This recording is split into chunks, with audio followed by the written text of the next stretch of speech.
기도하겠습니다. 좋으신 아버지 하나님, 오늘도 저희들에게 이 아침의 시간을 허락하여 주시고 또 주님의 말씀 앞에 서게 하시니 감사를 드립니다.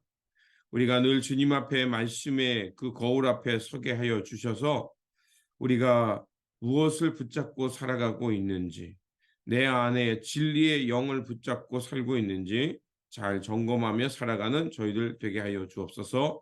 무엇보다도 말씀에 충성을 다하는 저희들 되게 하여 주시고, 또 말씀께서 가리키는 그것을 향해 묵묵히 나아가는 그 믿음의 사람들, 성령에 충만한 사람들 되게 하여 주옵소서. 우리 구주 예수 그리스도의 이름으로 기도드립니다. 아멘. 오늘 우리에게 주신 말씀은 사도행전 14장 8절에서 18절입니다. 루스드라에 발을 쓰지 못하는 지체 장애인 한 사람이 앉아 있었다. 그는 나면서부터 못 걷는 사람이 되어서 걸어본 적이 없었다. 이 사람이 바울이 말하는 것을 들었다. 바울은 그를 똑바로 바라보고 고침을 받을 만한 믿음이 그에게 있는 것을 알고 있는 큰 소리로 그대의 발로 똑바로 일어서시오 하고 말하였다. 그러자 그는 벌떡 일어나서 걷기 시작하였다. 무리가 바울이 행한 일을 보고서 루가오니아 말로 신들이 사람의 모습으로 우리에게 내려왔다 하고 소리 질렀다. 그리고 그들은 바나바를 제우스라고 부르고 바울을 헤르메스라고 불렀는데 그것은 바울이 말하는 역할을 주로 맡았기 때문이다. 성 바깥에 있는 제우스 신당의 제사장이 황소 몇 마리와 화환을 성문 앞에 가지고 와서 군중과 함께 두 사람에게 제사를 드리려고 하였다. 이 말을 듣고서 바나바와 바울 두 사도는 자기들의 옷을 찢고 군중 가운데로 뛰어 들어가서 외치면서 이렇게 말하였다. 여러분, 어찌하여 이런 일들을 하십니까? 우리도 여러분과 똑같은 성정을 가진 사람입니다. 우리가 여러분에게 복음을 전하는 것은 여러분이 이런 헛된 일을 버리고 하늘과 땅과 바다와 그 안에 있는 모든 것을 만드신 살아계신 하나님께로 돌아오게 하려는 것입니다. 하나님께서는 지나간 세대에는 이방 민족들이 자기네 방식대로 살아가게 내버려 두셨습니다. 그렇지만 하나님께서는 자기를 드러내지 않으신 것은 아닙니다. 곧 하늘에서 비를 내려주시고 철을 따라 열매를 맺게 하시고 먹을거리를 주셔서 여러분의 마음을 기쁨으로 가득 채워 주셨습니다. 두 사도는 이렇게 말하면서 군중이 자기들에게 제사하지 못하게 겨우 말렸다. 아멘. 오늘 본문 말씀은 이제 사도 바울이 선교 1차 여행을 마치면서 있었던 일을 전해주는 본문입니다. 바울과 바나바는 이제 이고니오라는 그곳에 당도하게 됩니다.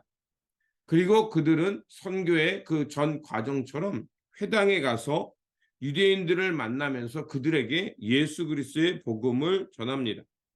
유다와 헬라의 많은 유대교에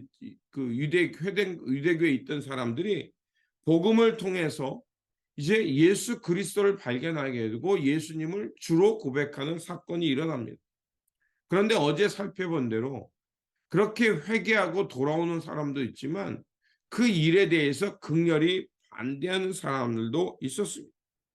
그럴수록 사도 바울과 바나바는 담대히 복음을 전했고 그리고 무엇보다도 그 복음을 그들에게 선포하는 데 있어 주저하지 않았습니다.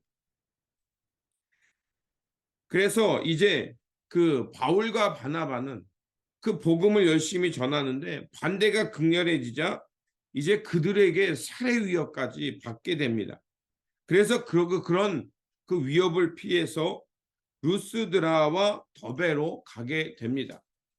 이런 일을 통해 볼 수 있는 것은 비록 그 복음을 통해서 그곳에 소란이 일어났기도 했지만 이런 소란은 그 세상을 어지럽게 하고 걸려 넘어지게 하는 소란이 아니라 진리와 의로 깨어나 하나님의 선한 역사, 하나님을 향해 돌아서게 하는 소란이었습니다. 그렇게 그들은 비록 그 자신이 생명의 위협을 받기도 하고 복음을 향해 복음 때문에 많은 일이 있지만 그들은 묵묵히 이 전도 사역을 선교 사역을 계속해서 해 나갔던 것입니다. 그리고 성령님은 바울과 바나바를 통해서 이제 루스와 더베에 대해서 큰 역사를 다시 한번 행하십니다. 평생 걸어보지 못한 사람을 바울이 바라보고 있다가 일어나서 걸으십시오라고 하니까 그가 걷게 됩니다. 자, 이런 놀라운 복음의 능력, 또 그 사람 안에서 복음을 통해서 주저앉았던 인생을 일으키는 능력이 나타납니다. 그런데 그 다음이 문제가 되죠. 사람들이 걷지 못한 사람들이 걷게 되는 것을 보자 바울과 바나바를 뭐냐면 제우스와 헤르메스로 칭송하게 됩니다. 그들은 어떤 신화를 가지고 있냐면 신들이 몰래 사람의 몸을 가지고 와서 우리 가운데 살고 있다라는 전설을 가지고 있습니다. 왜냐하면 제우스와 헤르메스라는 사람이 평범한 모습을 위장해서 세상에 방문할 때가 있다는 겁니다. 그래서 세상에 방문해서 묵을 곳을 찾지만 그 세상의 가정들은 박대하다가 어떤 노인이 그들을 맞이하면서 큰 복을 받게 되었다라고 말합니다. 제우스와 헤르메스를 접대했던 그들의 집은 신전이 되었고 그리고 이 노 부부의 집 외에는 다른 집이 파멸을 맞았다라는 전설을 가지고 있었습니다. 그거를 갖고 있던 사람들에게 지금 사도 바울과 바나바가 이런 놀라운 일, 그 의술이 발달되어 있지 못했던 그리고 전설과 신화를 가지고 있던 사람들 앞에서 이런 일을 행하니까 그들은 어떤 식으로 반응하고 이야기했습니까? 바로 그 제우스와 헤르메스와 같은 신이 지금 인간의 몸을 가지고 우리 가운데 왔다라고 생각한 것입니다. 그래서 제우스 신을 바나바로 그리고 헤르메스는 전령이니까 바울이 주로 복음을 전하는 일을 했거든요. 그러니까 그렇게 생각했던 것으로 봅니다. 그러면서 이제 그 신을 섬겼던 제사장들이 내와서 지금 신이 우리 안에 있구나. 그래서 바울과 바나바를 신으로 칭송하려고 합니다. 그때 바울과 바나바는 어떻게 합니까? 사람들의 이런 칭송을 거부하고 그들 속으로 뛰어들어가서 옷을 찢습니다. 그건 뭡니까? 저항했다는 뜻이죠. 그리고 뭐라고 말하면 나도 여러분과 똑같은 성정을 가진 사람입니다. 나도 그냥 평범한 사람일 뿐입니다. 그러면서 그가 말하는 건 뭡니까? 지금 나는 여러분에게 신과 같은 사람이 아니라 여러분에게 지금 천지와 바다와 이 만물을 지으신 바로 하나님을 소개하는 사람이고 그 하나님을 바라봐야 합니다라고 말을 하고 있는 겁니다. 우리가 복음을 통해서 신비한 체험을 하게 됩니다. 그렇게 되면 어떻습니까? 그 은혜와 하나님의 살아계심이 직접적으로 경험되니까 그 경험과 체험은 굉장히 우리 기억 속에 또 우리 뇌리 속에 깊이 막 박히게 됩니다. 또한 그런 일을 하게 되면 그것을 경험하지 못한 사람들이 나를 바라보기도 하고 내 이야기에 집중하면서 나를 특별하게 대우할 때가 있습니다. 하지만 우리는 그때 조심해야 합니다. 바로 그런 신비한 현상이나 기적을 체험했을 때 바로 그런 은혜와 그런 기적을 나타내는 분은 내가 아니라 바로 그 역사를 일으키시는 예수 그리스도시요. 바로 하나님의 영광이 드러나게 해야 된다는 것입니다. 복음의 능력의 핵심은 무엇입니까? 내가 하나님 앞에서 너무 아무것도 아니고 내가 스스로 구원할 수 없다는 것을 깨닫는 것입니다. 그래서 우리는 하나님을 전적으로 신뢰하는 것이고 하나님의 은혜가 나를 새롭게 하고 예수 그리스도의 보혈의 십자가 은총이 나로 하여금 새로운 세계에 눈을 뜨게 한다는 것을 기억해야 합니다. 그것이 복음의 능력으로 우리는 바로 예수 그리스도를 가리키는 이정표가 되는 것입니다. 그렇게 우리가 하나님께 가야 할 영광을 우리가 차지하거나 나에게 집중되게 해서 내가 그거의 주체인 것처럼 하게 되면 바로 우리는 복음으로 시작했다 사람의 영광으로 끝나게 되는 어리석은 길을 가게 됩니다. 우리가 잊지 말아야 할 것은 복음의 능력은 바로 예수가 그리스도인 것. 그 예수님이 우리의 주가 되시며 바로 하나님께로 이끄는 통로와 그 문이 된다는 것을 기억하며 그 주님을 드러내는 삶을 살아야 합니다. 우리 복음을 통해서 이런 놀라운 기적도 일어났지만 바울과 바나바에게는 또한 어떤 일이 일어나면 사람들이 분노해서 그 안디옥과 이고니에서 내려온 사람들이 그 바울과 바나바를 죽이려고 사람들을 충동하고요. 그리고 돌로까지 치게도 합니다. 영광도 있지만 이런 환난도 겪게 됩니다. 그래서 사람들이 바울이 죽은 줄 알고 성 밖으로 내버렸습니다. 그런데 어떻습니까? 바울은 툴툴 털고 일어나서 또다시 성에 들어가서 복음을 전합니다. 오늘 본문이 말하고자 하는 것은 바로 그겁니다. 복음의 역사와 복음의 능력이 무엇이냐? 우리로 하여금 환난 당하지만 다시 일어나 복음의 길을 간다는 것입니다. 내가 복음을 통해 영광을 차지하고 내가 특권을 누린다는 게 아니라 복음은 오히려 우리에게 환난을 겪게 한다고 말합니다.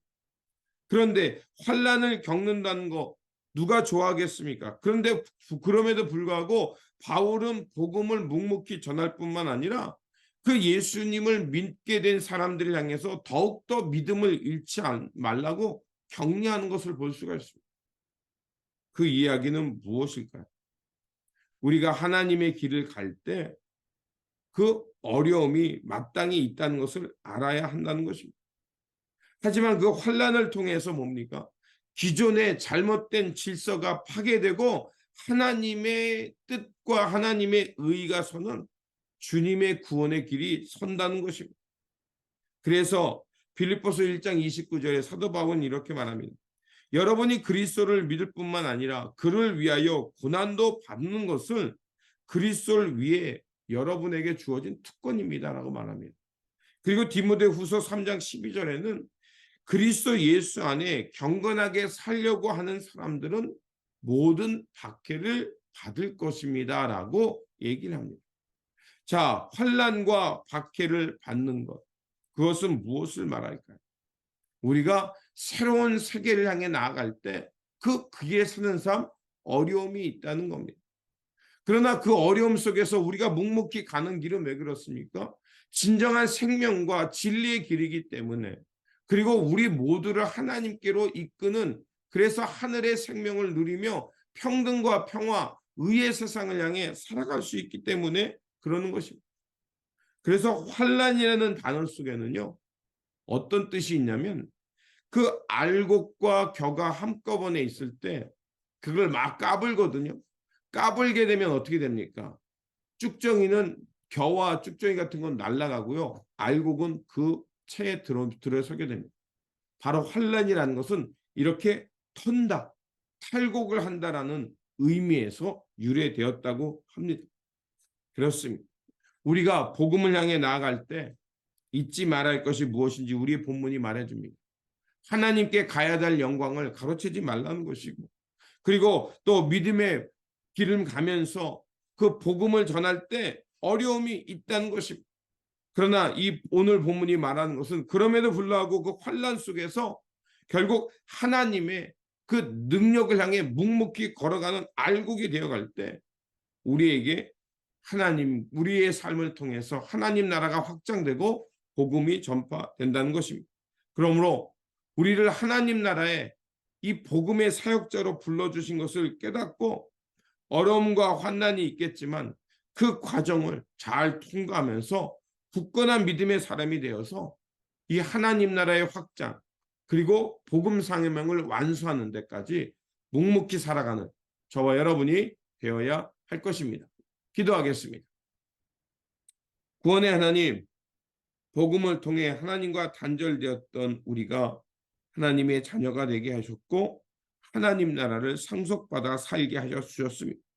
그러하오니 우리가 이 복음의 능력으로 하늘과 새 땅의 삶을 살게 되었사오니 오늘도 이 복음을 많은 사람들에게 전파하며 이 복음의 기쁨에 참여하는 그 삶으로 안내하는 안내자와 이정표와 같은 삶을 살게 하여 주옵소서.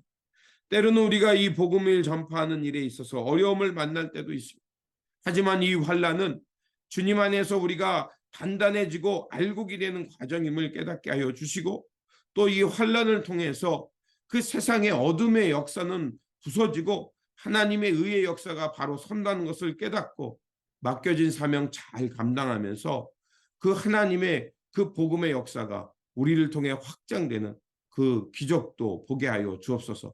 오늘도 우리에게 귀한 일상을 주셨사오니 이 일상에서 복음을 바르게 드러내는 이정표 되어 살아가는 우리 모두가 되게 하여 주옵소서. 우리 구주 예수 그리스도 이름으로 기도드립니다. 아멘.